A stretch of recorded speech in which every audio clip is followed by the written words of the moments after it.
The best part about having to go to my wife's office party was that I got a chance to give my challenger a good race. The worst part was that the faster I went, the faster I would get there. The meeting was at a cabin in the woods, and there was a nice 20-mile stretch of road leading up to it. No stop signs, no stop lights, no traffic, just an open road waiting for the Dodge to do its thing. It also meant no gas stations or Jiffy stores. Donna and I had been drifting apart since our daughters got married. I had hoped for the opposite, but it wasn't meant to be. Donna insisted that I accompany her to this ceremony, even though I made it clear I didn't want to go. She used to go alone. Donna liked to drink, but I didn't. Sometimes I drank beer. Also, she was a social butterfly, and I was not. For the last year, I suspected she was having an affair. By this time, I didn't care anymore. I think that was one of the reasons we drifted apart. I was biding my time, just looking for a way out of an unpleasant relationship.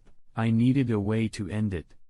I have to admit that I was probably the reason my wife decided to look for greener pastures. I'm an odd kind of minimalist, so to speak. I grew up in a very poor family. My brothers and I had much less than most kids our age, by which I mean things like bicycles, toys, pets, fancy electronic gadgets, and the like. It was almost like being Amish without religion. I wasn't stupid, and I fully understood how the normal world functioned, but I couldn't bring myself to accept it. I knew it was important to stay out of debt. It was important to pay bills, and it was prudent to put something aside for retirement. To live a comfortable life as a minimalist, you don't have to be a fanatic, but you do have to keep yourself in check. By allowing yourself a few indulgences, you can appear normal to most people. My biggest weakness was marriage and family. I had a really hard time finding a woman who I felt could tolerate my eccentricities and who could accept my uniqueness. Donna was from the same background as me and was used to living a modest lifestyle. She didn't embrace it the way I did, but she could tolerate it. The longer we were married, the more she seemed to come around. I mean, she became less frugal. I didn't like it, but I understood, especially after the girls were born. Not to be weird, we bought a small practical house and started wearing better clothes. Donna had her hair done from time to time and became quite adept at grooming and makeup. We got 2 smartphones from last year's models. As the girls got older, Donna started working. It was a minimum wage office job. Transportation was a necessity, so we bought her a small Honda Civic, just like mine. Her salary almost completely covered the cost of the car, lunches, and a new closet. My name is William Smith. It's the most common name a person can get. I work for a local company that makes industrial compressors. It's a very monotonous job, but I like it. I was happy with the position and the pay. Sometimes I was offered a promotion, but I turned it down. I never told Donna, my second affair. I kept it from my wife. I felt it was prudent to save for retirement. Every chance I got, I bought gold, 1 ounce of Krogeron. I had more than 30 in my cellar safe, and I was just getting started. Finally, I allowed myself a 1970 Dodge Challenger. Donna did a good job at Gilbert Industrial. She received regular bonuses and promotions.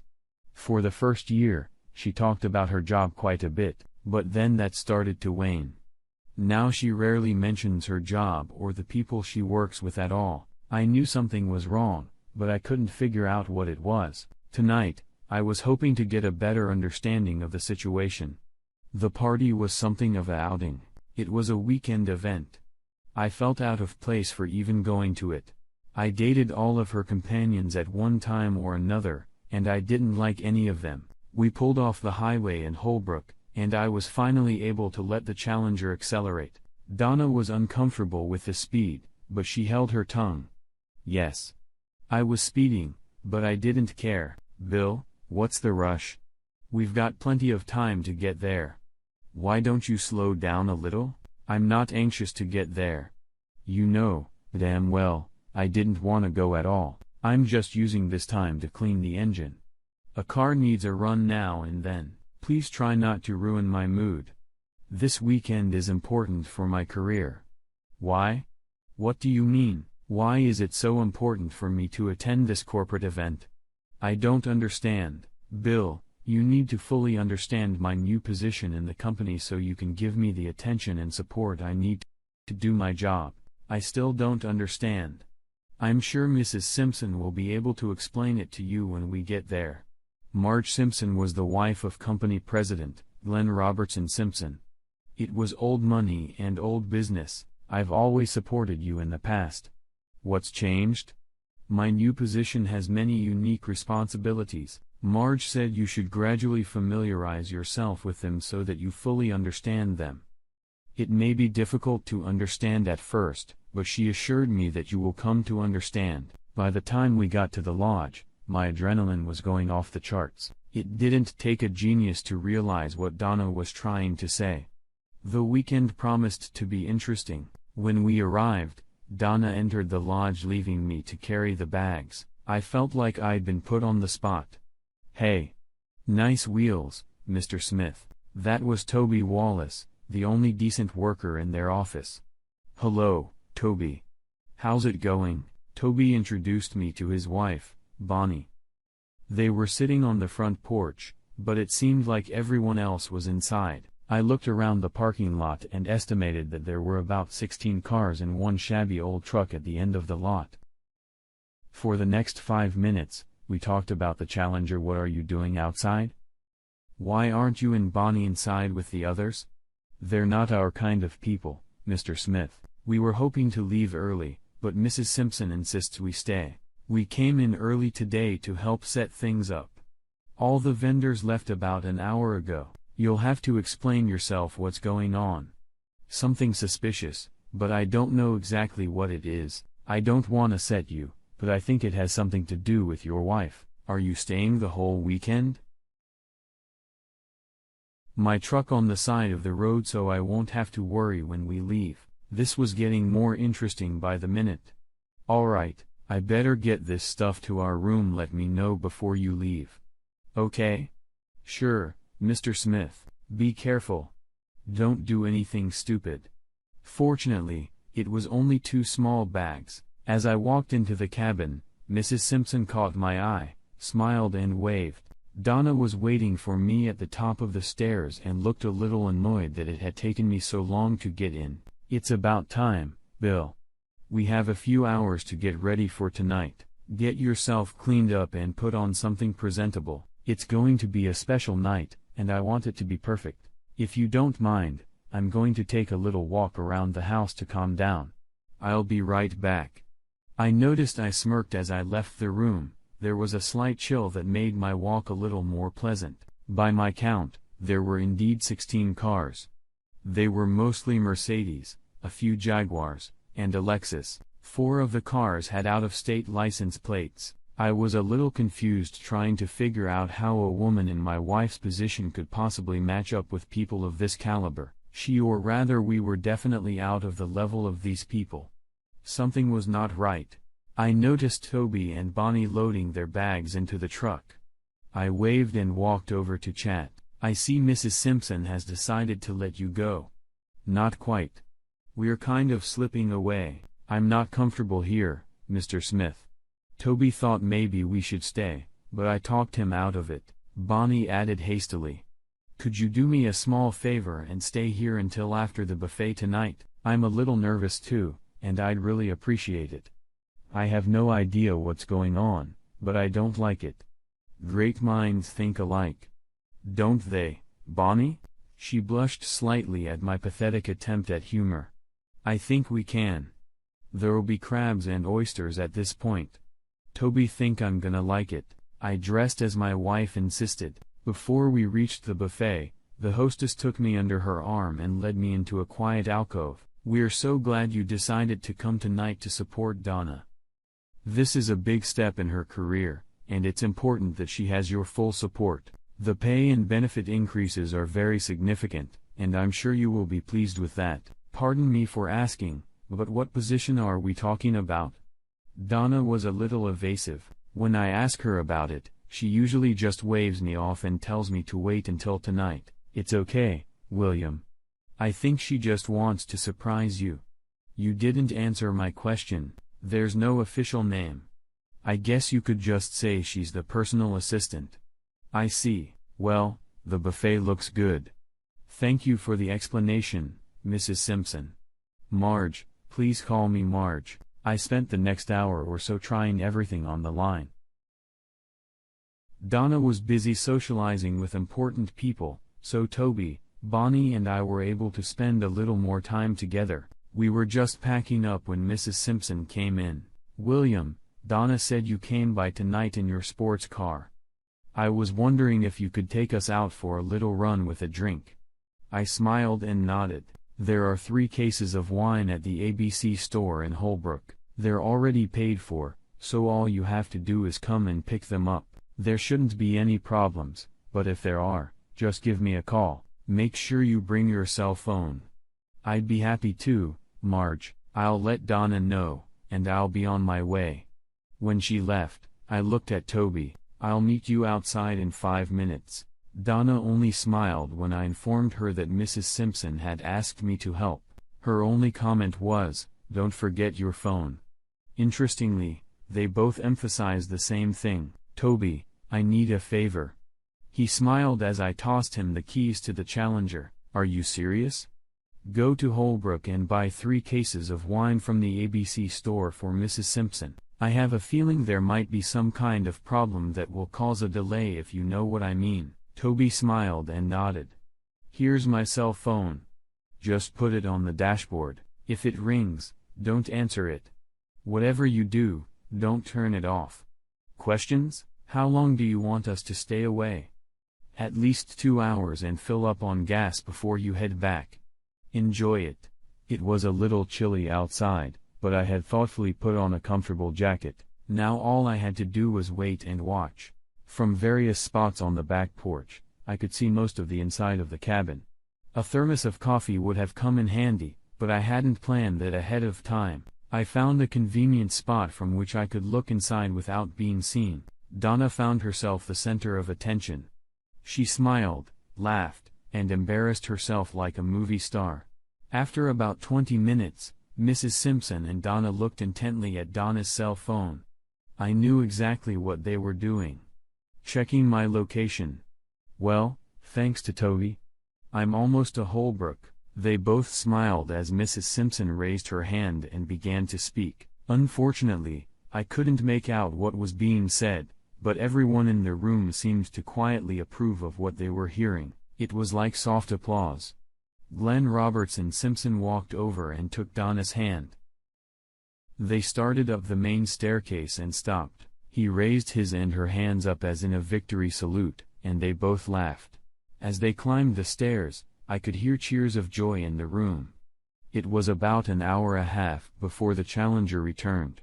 I decided to take my time and enjoy myself. I always had with me my trusty penknife of good steel with a sharp blade. I looked around and decided I would start with the cars closest to the house. I was in no hurry. There was no hurry. I carefully placed each valve stem in my jacket pocket. I didn't want to lose anything, and I didn't want to clog the driveway to the Simpson house. 16 cars and 64 valve stems. I had almost an hour left. What to do? What to do? 4 of the cars were locked. All the others were unlocked, so I started again with the ones closest to the lodge and took down the registration sheets. Some were on the visors, but most were in the glove compartments. I had no idea what I was going to do with them, but I figured they might come in handy in the future. It was still 30 minutes until Toby got back. I decided that I needed to strip out the valve stems on the spare tires. Since I had access to the cars, I also had access to the trunks. After 20 minutes, I had 10 more valves. 2 cars didn't have spare tires. I know it was petty and childish, but it gave me some mild satisfaction. I'm not a big fan of confrontation, so everything I did or intended to do was low and mean. I didn't have self-esteem issues, so I didn't feel the need to look manly or heroic. I'll let all the alpha males take on that role. 20 minutes later, the Challenger returned. Toby and Bonnie seemed to be enjoying the ride. He confirmed that there was indeed a delay at the ABC store as I had expected, and it looked like it had been pre-planned. While they were gone, no one called my cell phone. I turned it off and pulled out my SIM card. They were anxious to get home soon. I thanked Toby, wished him a happy journey, and urged him to find another job as soon as possible. I'm sure the cases of wine were quite expensive. That problem was easily solved. I put all 3 crates on the porch of the gatehouse. In no way did I want to be accused of theft. The ride home was relaxing. There wasn't much in the house that was important to me, a few personal papers, a laptop, and the Krugerrands. At first, I was going to set the house on fire before I left, but that would have made Donna a martyr. I didn't want to do that. 2 hours later, I was on my way. I didn't feel the need to leave the traditional note or wedding ring. Let her deal with it herself. I was in no hurry and had no purpose in mind. I had been on the road for 2 days. Monday morning, I called work and gave notice. I asked that my last check be sent to my parents in Carlisle. They were not happy that I left without warning. I apologized, but didn't bother explaining anything. You can always count on a good breakfast at Waffle House. On the way out, I bought the local merchandiser newspaper and found an interesting ad for a local supermarket needing help. They were looking for someone to load the shelves between 10 p.m. and 6 a.m. After breakfast, I checked out the market. It was in an eclectic, old Chattanooga neighborhood. I spent the next hour driving around the neighborhood. There were many old craftsman cottages and a few mobile homes in the immediate area. I could have been happy in a small trailer, but was hoping to take it a step further. Then I happened to come across a sign offering to rent a garage apartment. I hadn't inquired about a job yet, but I didn't want to lose the garage apartment. The garage wasn't included in the price, but when I offered $50 a month more, they agreed. It was a small 1-bedroom apartment with no shower. It was furnished with a bed, a dresser, a table, and chairs. The rent was okay, and the place was suitable. So I took it. I would solve the bathroom problem later. At least I had a garage for the Challenger. The situation at the supermarket was a little different. They had plenty of Challengers, but not so many that they felt comfortable leaving them alone in the store overnight. I explained my situation to the owner, and spared no words. What finally secured the job for me was that I offered to work in the black with no benefits and $1 less than they wanted to pay. They didn't even ask for my social security number. I was happy, and they were happy. It was a 10-minute walk from the apartment. I spent the rest of the day getting settled into my new home. The landlord gave me an access code to his internet, which was nice. After a short trip to the local Goodwill, I had some kitchen supplies and a small microwave. I also had linens and cleaning supplies. That evening, I canceled my insurance policies. I decided not to mess with bank or credit cards. Little could they do any harm. Both of our daughters were married.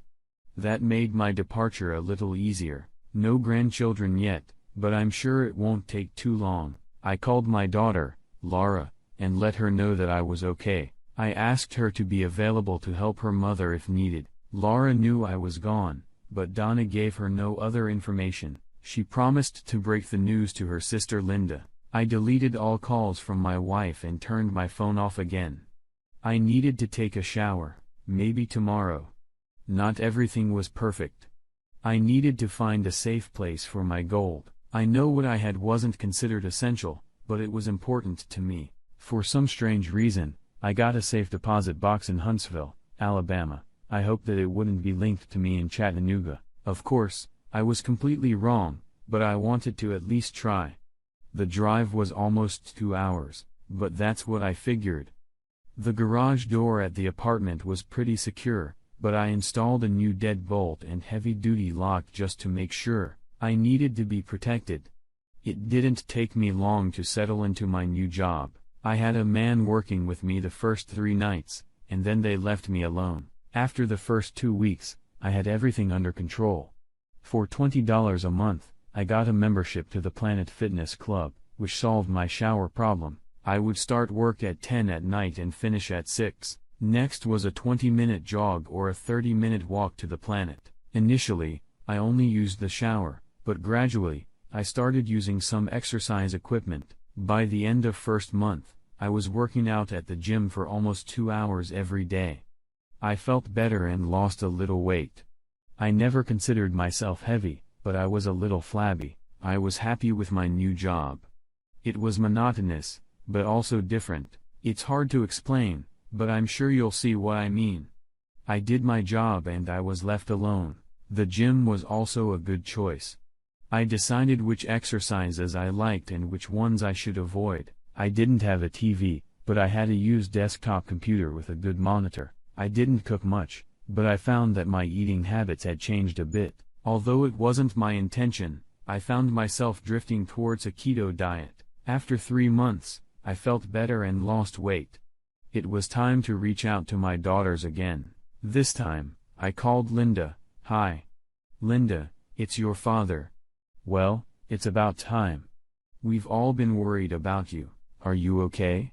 "Yeah. I'm fine. Don't worry about me. I've always been able to take care of myself. I'm just calling to make sure your mom's okay." "My mom's doing great. She seems to have gotten a promotion at work and loves her job. She's really mad at you, though. She said you left her at the promotion celebration and then left the house like a hurt little boy. Those are the words she used. She said you were jealous of her success. I'm sorry, but there's nothing I can add to that. Until she's ready to tell you the truth. That's all I have. She said things are tough without your income, but with her raise, she's doing fine." "Well, I'm happy for her. Did she tell you anything about her new job? Just that she's making more money and traveling a lot?" I didn't answer. After a short pause, Linda asked, "Are you coming home for Christmas?" "I don't think so. I'll try to send something for you and Laura." "We don't need anything, Dad. We'd rather have you here." "I'm sorry. Now I gotta go. Say hi to Laura for me. Bye." I was feeling a little depressed. I felt like my daughters didn't understand the situation and thought I was the cause of all the problems. I wasn't happy about it, but I didn't feel obligated to explain myself. It was obvious that there was no remorse on my wife's part. I felt a little bitter from what my daughter was saying. Donna was doing just fine without me. I didn't understand why she wanted me home. I spent the weekend dejected. My beer consumption was on the rise. As the weeks went by, I found that things were going well. I was doing a good job and received a promotion I had not expected. They gave me full discretion as to what my responsibilities were, and in a very short time, I had streamlined and improved the restocking system. The store's general computer system was already doing this, but they seemed to appreciate the manual input. My accommodations were ideal for my situation, and well within my budget. My weight went down, and I began to build muscle. In the right light, I began to look skeptically at the 6-pack of cans. I stopped shaving and now had a full head of hair long enough to make a small ponytail. My whole image seemed to have changed, and I seemed a little scary. My workouts at the gym were getting easier and a little longer. An unexpected side effect was that I also made a few friends at the gym. They weren't really friends, but more like acquaintances. I was very careful with women because I didn't want any problems. With guys, it didn't matter. In fact, we regularly bantered with each other. However, one very unusual alliance emerged. Her name was Harry, or at least that's what everyone called her. She wasn't very friendly and rarely spoke to anyone. I turned out to be the exception. She went there every morning and worked out for at least 2 hours. It was an intense workout, not flashy yoga. I assumed she was about 45, sturdy looking, and always wore sweatpants and a sweatshirt. All the other women showed off their bodies in tight latex and skimpy outfits, not Harry. I was the only male in the entire cage that she talked to or even looked at. I didn't encourage her, but I didn't chase her away by any means. To be honest, I was a little flattered. Several months went by, and I still hadn't contacted my daughters or my wife. I just couldn't bring myself to do it. I made several trips to Huntsville to add to my Kroger collection. Then things started to change. "William, can I talk to you for a minute?" This was not a normal conversation starter with Harry. She called me William when all the boys called me Bill. Come to think of it, She'd never called by my first name before. Sure. No problem, is there anything I can do for you? As a matter of fact, there is. We sat down on a bench and made ourselves comfortable.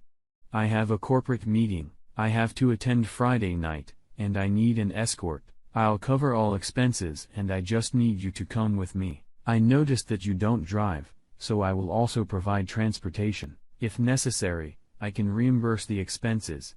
I stammered, and she quickly picked up on it. I'm really sorry. Did I do or say something wrong? No. Not at all. It's just that I have a few skeletons in my closet, so to speak. If you can get around them, I'd be happy to help. Alright. What are the problems? First of all, I'm married. Oh, damn. You never mentioned a wife. I think that's weird. No, not at all. I just wanted you to know in advance. I haven't seen or spoken to my wife in over 9 months. I don't even know if I'm still married. Did you file for separation or divorce? No. What else? I don't have anything appropriate. No suit. No jacket, no shirt. No regular shoes. I don't need any of that stuff, so I don't have it. No problem, I can take care of it. That's why I'm asking in a week. I do work nights, but I think I can get a free night with no problem. I'm glad you're going to solve this problem. She smiled when she said that. What else is there? Do you want me to shave? William, I like your beard and hair, but frankly, you're a little scruffy. Would you mind if I had my stylist take a look at you Friday afternoon? A stylist? She smiled and I groaned and nodded that it was okay. Thus began my relationship with Harry, professionally known as Harriet Parker, attorney at law. On Tuesday, I found myself at Jose Banks, not a super first-class establishment, but a notch above anything I'd ever been to. Harry had arranged my visit in advance. I ended up getting 2 pairs of pants and 2 sports jackets, a couple of shirts and some ties. I tensed up a little as I added 2 turtleneck shirts to the pile. I always liked them and thought they would look good with sport coats. Harry had already paid for everything. On the way home, I grabbed a new pair of decent shoes and some underwear. I needed new underwear because of my recent weight loss. The shoes were moccasin style, but still cool. My visit to the stylist on Friday went well. The guy who took care of me was easy to get along with and did a good job. He left me with a short, neatly trimmed beard and turned my ponytail into a sort of short, modified mullet. I don't know the actual term, but it was long in the back. He assured me it would be much easier to maintain. I liked it. He didn't talk much about Harry, but said I was lucky. Harry showed up at the apartment at 6 sharp. She didn't get out of the car, but gave a short squeak. The Lexus looked out of place in my neighborhood. I wore a gray jacket and a gray turtleneck. I thought I looked pretty good, but I had no point of reference. I was thankful she was driving because I didn't know the roads in town. Harry, before we go in, could you explain exactly what I should do or not do tonight? The first hour or so will probably be socializing. You don't need to get worked up about it. Most people here are going to be big sensual snobs that you don't want anything to do with. Avoid them if you can. Most importantly, I want you to stay close to me and keep the snobs away. Try to keep out of sight, but don't let anyone push you around. Make sure I always have a drink in my hand. Ginger ale or mineral water. Be friendly and pleasant and don't lose your cool. Let them think we're a couple. I never thought of myself as that kind of guy. I don't have much experience in this kind of thing. Can you handle it? You bet. Will they feed us? In about an hour, we'll each get a plate of $500 rubber chicken and a few speeches. When that's over, they'll give us something else. You look good, by the way. It was at this point that I realized I hadn't complimented her on her dress or her hair. I was really out of my element.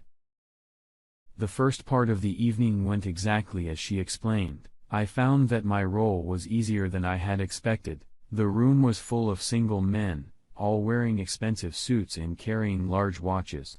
Harry was really good looking, and most of them knew she was single. Quite a few of them took the time to stop by and have a little chat with her. They were testing the waters, so to speak. I caught myself throwing slanted glances at them like Charles Bronson. Surprisingly, it worked.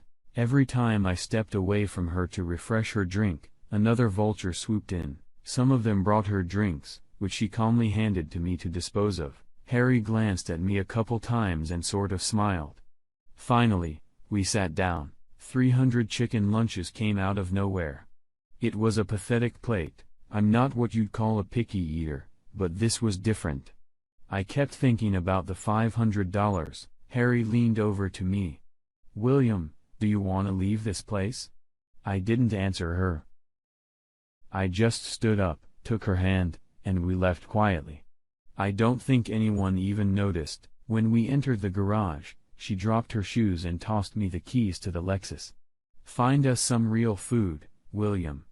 20 minutes later, we were already at Village Willie's. We each had a full plate and a glass of beer. As we ate, I noticed one unusual thing. Her evening gown had long sleeves. Most women's dresses had short sleeves or no sleeves at all. Also, she was barefoot, and it didn't seem to bother her at all. Things quickly returned to normal. My evening with Harry was pleasant, though it didn't end in any intimacy. We continued our usual relationship at the gym. 3 weeks later, Harry had another appointment that required an escort. I, of course, agreed. I felt obliged to explain the situation to my boss, and he found it quite amusing. Under the circumstances, he told me that there would be no need to ask for permission to take it, just leave him a note. He more or less told me that I was responsible for my own time and should treat it accordingly. Harry's daily workouts at the gym were pretty tough. Her heart was beating faster, and she was sweating a little. She was always fully clothed. Most of the females at the gym wore sports bras and shorts. Harry wore sweatshirts and long pants. It didn't make any sense, but I wasn't going to bring it up. Our second night was similar to the first, except there was no food, and there was more booze.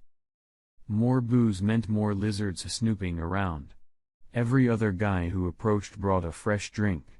Most of the evening I was busy collecting and disposing of unwanted glasses. One of the more obnoxious guys finally got to me. I took him aside and quietly told him that if he ever harassed my fiancée again, I would clean his face. He disappeared for the rest of the evening like so many other scumbags. I didn't realize I'd become so formidable. After the meeting, we went out for sushi, but ended up eating $40 worth of sashimi. It was another fun platonic evening. 2 days later, Harry caught me off guard while I was rowing. "Why didn't you tell me we were engaged?" I was a little embarrassed when one of my coworkers asked me that. She didn't wait for an answer, but smiled. I called Laura. She said that Donna had been avoiding her and Linda. All Laura knew was that Donna traveled a lot and that people stayed at the house regularly. I asked her if her mother had filed for divorce, but she had no idea. It had been several weeks since she and Linda had been in contact with Donna. For some reason, I got angry. The more bottles I emptied, the worse it got. The next morning, I mailed 74 valve stems to Glenn Simpson at Gilbert Industries. I included a short note: "Thanks for a fun evening." It had been over a year since that party, but I was sure he remembered it. I skipped the gym that day. I didn't want to work out with a hangover. The next day I got a compulsion from Harry. I promised to explain everything to her the next time we had dinner together. She picked me up at 6 in the evening. Harry took me to Chris's Steakhouse. It was my first time at a place like that. She listened silently and made no judgments. I got back to my apartment just in time for the start of my work shift. The next day at the gym, Harry asked me another question: "Do I know anyone who was at the cabin that night?" When I told her I had the names and addresses of everyone who was there, her eyes lit up. After our training session, she stopped by my house, and I gave her an envelope with 12 car registration sheets. She grabbed them and kissed me on the cheek. There are many kinds of lawyers. Harry was a personal injury lawyer. She tried to explain it to me, but I smiled and asked what it would cost me. All I got in response was another kiss on the cheek. 3 days later, I got a call from my daughter, Linda. Donna had called her to see if she knew where I was. There was some kind of problem at Donna's workplace, and she was in the middle of it. She was not happy and wanted to talk to me immediately. Linda refused to tell her anything. I wonder if Glenn got those valve stems. I called Harry and told him I would pick her up in 20 minutes. Her office was in an upscale shopping center. It was nice, but not too flashy. Harry had never seen a Challenger before. The sound of the engine caused a few curious gawkers from her office as she walked out to the car. I walked around the car to open the door for her and smiled at all the gawkers. Harry laughed as she got into the car. "Well played, William, well played. I suppose you'll want an engagement ring now in due time. Take your time." I kept the Challenger under control until we crossed the Tennessee River, then I started to accelerate a little bit. Highway 72 leading into Huntsville is a good stretch of road, but not the best place to show off. 2 hours later, we were already sitting in dreamland. "William, all the people who were at the cabin that night have been served today." "What do you mean served?" "It's a lawsuit. The actual term is malicious behavior contributing to the deterioration of a marriage." "Does such a thing really exist?" "It appears that all the necessary categories have been met. Their behavior was intentional. It was extreme and it caused you severe emotional distress. That must be why my wife was upset." "What do you mean your wife was upset?" "My daughter Linda called me today and said Donna needed to talk to me. There was a big problem at work, and somehow she was involved in it. I don't know anything else." Glenn Simpson and Gilbert Industries are being sued for $1 million. The other 11 are being sued for $100,000 each. "I'm not trying to be a smartass or anything, but do you really think this is going to work?" "Of course, it will. It may not be as easy as it sounds, but I think some interesting things could happen." As we left the restaurant, I was a little nervous. So I nonchalantly asked Harry if wanted to get a room and come back in the morning. "I'd like to, but I can't." "If you want, we can leave early." "That's not the point. Let's just go. I'll explain everything to you on the way home." The car was quiet for the first 20 minutes, and then it started to open. It seems that 8 years ago, Harry weighed almost 300 pounds. She decided to go on a diet and exercise rather than have bypass surgery. She lost 140 pounds. Unfortunately, she suffered from 20 pounds of loose skin. It took 5 surgeries to remove the excess flesh and now she is left with scars all over her body. Harry is a brave, outspoken woman, but she admitted to being very self-conscious about her scars. She avoided dating and any contact with her male friends. For some reason, she felt comfortable with me, but she didn't know why. I dropped her off at her house, walked her to the door, and kissed her lightly on the cheek. She thanked me for the food, and as I left, there was a small tear in her eye. We continued our platonic dating. We both seemed content with it. Nick Jack's Market seemed to be popular with the locals. They had added 2 more stores in less than 2 years and had no intention of stopping. The owners were serious when they offered me a full-time position as inventory manager for all 3 units. However, they insisted that I become a permanent employee, which meant I had to be fully legalized. At this point, it didn't matter anymore, so I agreed. Harry was happy and so was I. A few more weeks went by. I didn't hear from my daughters for quite a while, and then I got a quick text. Mom got fired. That made things a little more complicated. I now had a full-time job with a decent paycheck, and Donna was no longer working. At this point, I was afraid that I would end up being penalized in the divorce. "William, I have some good news for a change." Harry was serious. And I turned all ears. 3 of the 11 people we sued have settled. "What does that mean?" "Because we only sued for $100,000, the insurance companies advised them to just pay up and avoid a public lawsuit. It was covered by their insurance, so it wasn't a big loss to them." "You mean we could get some money?" "William, I've already received 3 checks. There'll probably be more." "You think this has something to do with Donna getting fired?" "Yes. Of course, it does." "Is this gonna screw up my divorce?" Have you filed the papers yet? No. Not yet. I was going to ask you to help me with that. Harry smiled. William, pack a small bag and get the Challenger ready. We're going to go and visit your wife. We'll leave early Thursday morning. Now I was smiling. We left at 6 in the morning and checked into the Sheraton Hotel 10 hours later. I called Linda and asked her to take Donna and Laura to lunch at the Reading Motor Inn the next day. The conversation over dinner was somewhat awkward. Our conversation was varied and confusing. Why? We were both careful to avoid the elephant in the room. We had spent our first night together. For over a year, we'd been friends without benefits. The last thing I wanted was for her to feel uncomfortable. While I won't go into the details of the evening, I will say that it was nowhere near as traumatic as we expected. We were both a little rusty, but managed to get through it with good results. She seemed relieved that I wasn't disgusted, and I was happy that it wasn't as bad as she made me think it was. We were a couple of happy fools. In the morning, we had a late breakfast. Donna and the girls were already waiting for us at the table. I was wearing one of my new sport coats with a dark turtleneck. I looked good. Harry was wearing one of her light business suits, sort of casual professional. My wife and daughters looked at me in amazement. Donna, Linda, Laura, this is Harriet Parker, my confidant and attorney. Harriet, my wife, Donna, and daughters, Linda, and Laura. It was awkward. But the best I could do. Before we could devolve into meaningless chatter, the waiter showed up to take our order. I'm not hungry. If you don't mind, I'll just have a coffee.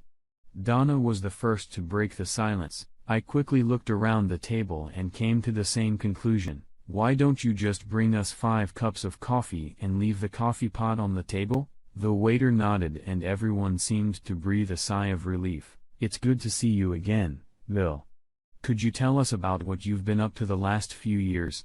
Donna smirked slightly as she said this. Just working and giving you the freedom to find yourself or whatever it is you do. Harry kicked me lightly under the table. I needed you, and you left me. Maybe you needed someone, but not me. Mom, Dad, drop it. I'm sure you didn't set up this meeting to sit around and tease each other. Dad, why are we here? Linda was very persistent. I could see that this was going to be a very short meeting. I was at a loss. I glanced at Harry, looking for any hint on how to move forward. She ignored me, but took over the conversation. Harry reached into her purse and pulled out an envelope. She held it out across the table to Donna. Mrs. Smith, this is a divorce petition. I think you'll find it very fair. I suggest that you take it to your attorney and have him look it over. Laura and Linda looked astonished. It was clear they hadn't expected this. Donna, however, was smiling broadly. She didn't take the envelope from Harry, but reached in and pulled one out of her purse. You stupid asshole, I divorced your weak ass 8 months ago for desertion. You never got a copy because I didn't know where to send it. That's final. Anyway, you don't have anything I have a claim to. Her smile turned into a wide grin. The waiter returned with our coffee in a full table vase. Just as Donna stood up, she smiled at Harry and I and gave the girls a strange look before walking away. She left both envelopes on the table. Dad, can we stay for lunch? I heard they have really good custard pie here. Laura asked. Harry and I laughed and asked the waiter to bring the menu. Harry, Laura, and Linda had a great lunch and talked. I felt like I was eating alone. I never understood women too well. The girls exchanged phone numbers and promised to keep in touch. Back in my room, I started packing. William, I thought we were staying one more night. Yeah. But not here. Hurry up and get packed. An hour 30 minutes later, we were in Elkton, Maryland. Another 30 minutes later, Harriet Parker turned into Harry Smith. We spent the night in Lure, Virginia. We have a house with a 3-car garage. That's another story. The girl said Donna had a seizure when she found out I received over $2 million from Gilbert Industries. Donna moved to Iowa. I don't know why.